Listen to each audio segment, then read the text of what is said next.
ரெண்டு விஷயத்தை இப்போ நான் வந்து சம்மந்தப்பட்டவங்களுக்கு இதன் மூலம் எல்லாருக்குமாவே சொல்ல விரும்புகிறேன். என்னன்னா, நேற்று ஓட்டு வரும்போது மொத்தம் 10 பேர் இருக்கிற 10 பேருக்கு ஓட்டு போட வேண்டிய இடத்துல ஒரே ஒரு உறுப்பினர் மட்டும் ஓட்டு போட்டிருக்காங்க.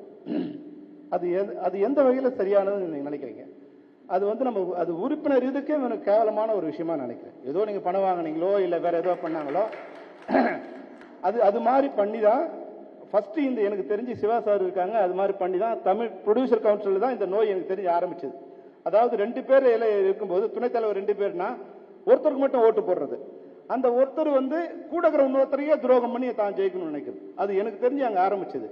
அது போல இப்போ 10 பேர் இயக்குநர்கள் இருக்கிற பிரிவில் வந்து ஒரே ஒரு உறுப்பினருக்கு மட்டும் வந்து ஓட்டு போட்டிருக்காங்கன்னா அது எந்த வகையில் சரியானதா இருக்கும்?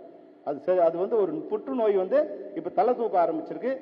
அதனால இன்னுமே வரும்போது அதை வந்து சரியான முறையில் அதான் வந்து 60% எப்படி வந்து 10 பேருக்கு நீங்க 11 பேர் வாக்களிச்சா அந்த வாக்கு செல்லாத வாக்கோ, அது மாதிரி 10 பேருக்கு நீ குறைஞ்சபட்சம் 6 பேருக்கு வாக்களிக்கனா அந்த வாக்கு செல்லாத ஆயிடும் ஒரு திட்டம் கொண்டு வந்தாதான் நீங்க என்ன ஆகுதுன்னா ஒரு 200 ஓட்டு நான் மட்டும் வாங்கிட்டு நான் ஜெயிச்சலான்னு ஒவ்வொருத்தரும் நினைச்சு அவங்க பணமோ தண்ணியோ இல்ல துணியோ பேண்டோ ஷர்ட்டோ கொடுத்து ஏதாவது பண்றாங்கன்னா அந்த மால் பிராக்டிஸ் எனக்கு தெரிஞ்சு இப்ப கவுன்சில்ல 1 கோடி ரூபாய் இல்லாம எலெக்ஷன் நிக்க முடியாது. நான் ப்ரொடியூசர் கவுன்சிலர் தலைவரா நிக்கணும்னா எனக்கு 1 கோடி ரூபாய் வேணும், அவ்வளவு செலவு பண்ணாதான்.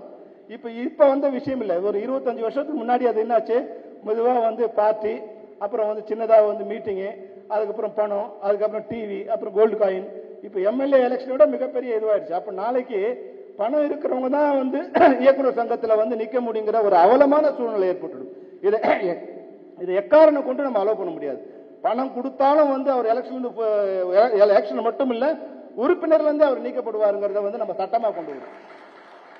எலெக்ஷனுங்கிறது வந்து நம்ம எல்லாம் வந்து ஒரு சேவை பண்ண வரோம், இதுல பணம் கொடுக்கறதோ பணம் வாங்குறதோ அவமானகரமான விஷயம்.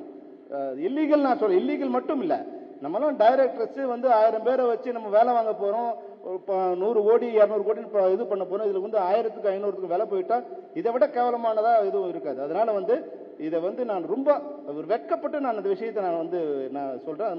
அது மாதிரியான விஷயத்தை இனி ஃபர்தரா வர எலெக்ஷன்ஸ்ல வராம இருக்கிறதுக்கு உண்டான சட்ட விதிகளை நம்ம நிறைவேற்றுவோம். நானும் உங்களோட அதுக்கு இருந்து ஹெல்ப் பண்றேன். நிச்சயமா நம்ம இயக்குநர் சங்கம் இப்ப எப்படி இருக்கோ, இங்க நினைச்சா வந்து ஒரு சாதாரண உதவி இயக்குனரோ இல்ல பணம் இல்லாத ஒரு இயக்குனரோ இங்க பதவிக்கு வர முடியும். அவங்களுக்கு தகுதி இருந்தா ஒரு 3 படம் டைரக்ட் பண்ணா தலைவரா வரலாம், 3 படம் டைரக்ட் பண்ணிருந்தா அவங்க வைஸ் பிரசிடண்டா வரலாம், 3 படம் உதவி இயக்குனர் இருந்தா அவர் ஜாயிண்ட் செக்ரட்டரி வரலாம், இசி மெம்பரா வரலாம். இதுதான் தகுதியா இருக்கணும்.